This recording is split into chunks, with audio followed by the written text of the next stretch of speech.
Assalamualaikum warahmatullahi wabarakatuh. Sebelumnya yang terhormat Ibu Ayuning Budiati selaku dosen pengampu mata kuliah Governance Digital.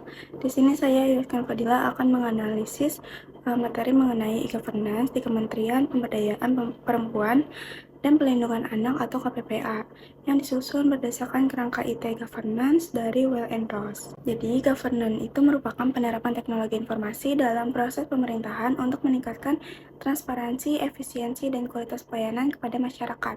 Dalam konteks KPPA ini, penerapan e-governance sangat penting karena kementerian ini menangani isu-isu yang berkaitan dengan perempuan dan anak yang membutuhkan layanan yang cepat, akurat, dan juga mudah diakses.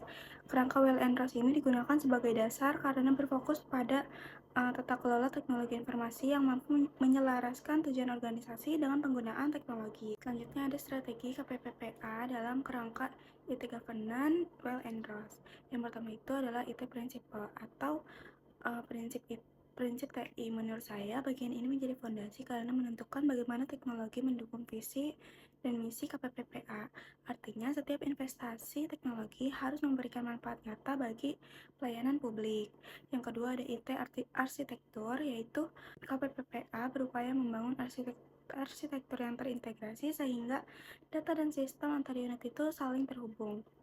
Ini penting supaya tidak terjadi duplikasi data dan proses kerja menjadi lebih efisien. Yang ketiga adalah IT infrastruktur, yaitu jaringan, server, dan keamanan cyber menjaga kebutuhan dasar agar layanan digital dapat berjalan dengan baik. Yang keempat adalah business application needs, yaitu KPPA memerlukan berbagai aplikasi untuk mendukung operasional seperti sistem pengaduan masyarakat, e-office, dan juga layanan digital lainnya. Yang kelima adalah IT investment. Menurut saya analisis ini bagian yang sangat penting karena anggaran teknologi harus diarahkan pada program yang memberikan dampak terbesar untuk masyarakat. Jadi, kelima keputusan tersebut menunjukkan bahwa keberhasilan transformasi digital tidak hanya bergantung pada teknologi, tapi juga pada pengelolaan dan pengambilan keputusan yang tepat.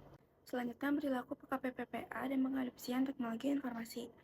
Terdapat beberapa perilaku yang diharapkan, yaitu efisiensi biaya, fokus pada kebutuhan pengguna, inovasi, kolaborasi, akuntabilitas, dan pengambilan keputusan berbasis data.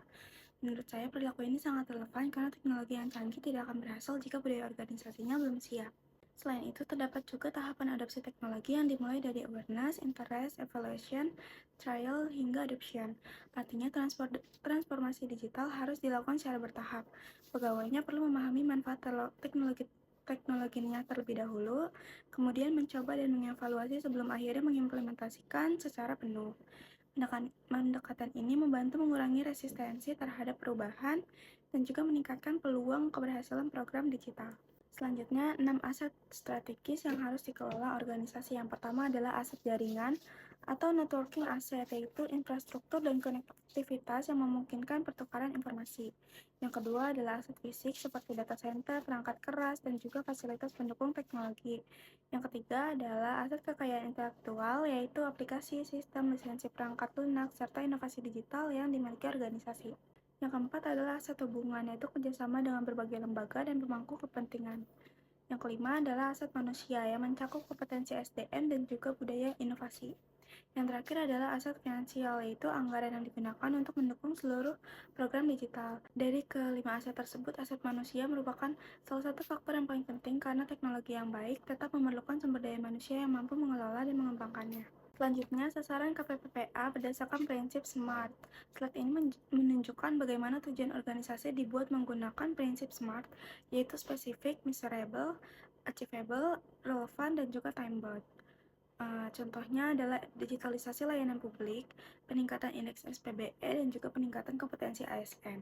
Menurut saya, penggunaan SMART ini membuat target organisasinya menjadi lebih jelas dan juga mudah untuk dievaluasi. Dengan adanya indikator yang diukur dan batas waktu yang jelas, organisasi dapat mengetahui apakah program digitalnya itu sudah berjalan berhasil atau belum. Selanjutnya ada indeks e-government KPPA, yaitu pada slide ini ditampilkan pengukuran indeks e-government yang terdiri dari 3 komponen utama. Yang pertama adalah Online Service Index yang menilai kualitas layanan digital.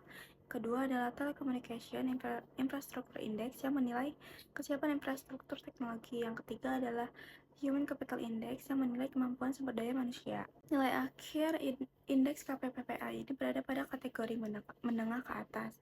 Hal ini menunjukkan bahwa implementasi governance-nya sudah berjalan cukup baik, tapi masih terdapat ruang untuk perbaikan, terutama dalam peningkatan infrastruktur kompetensi digital pegawai. Nah, selanjutnya adalah Governance Arrangement Matrix. Pada bagian ini ditampilkan matriks tata kelola yang menjelaskan siapa yang memiliki kewenangan dalam pengambilan keputusan terkait teknologi informasi. Dalam kerangka well and rest, keputusan dapat dilakukan oleh pimpinan organisasi, CEO, unit TI, maupun organisasi antar pihak. Analisis saya adalah pembagian peran yang jelas sangat diperlukan supaya tidak terjadi tumpang tindih tanggung jawab. Dengan demikian, setiap keputusan teknologi dapat diambil secara cepat, tepat, dan juga sesuai dengan kebutuhan organisasi.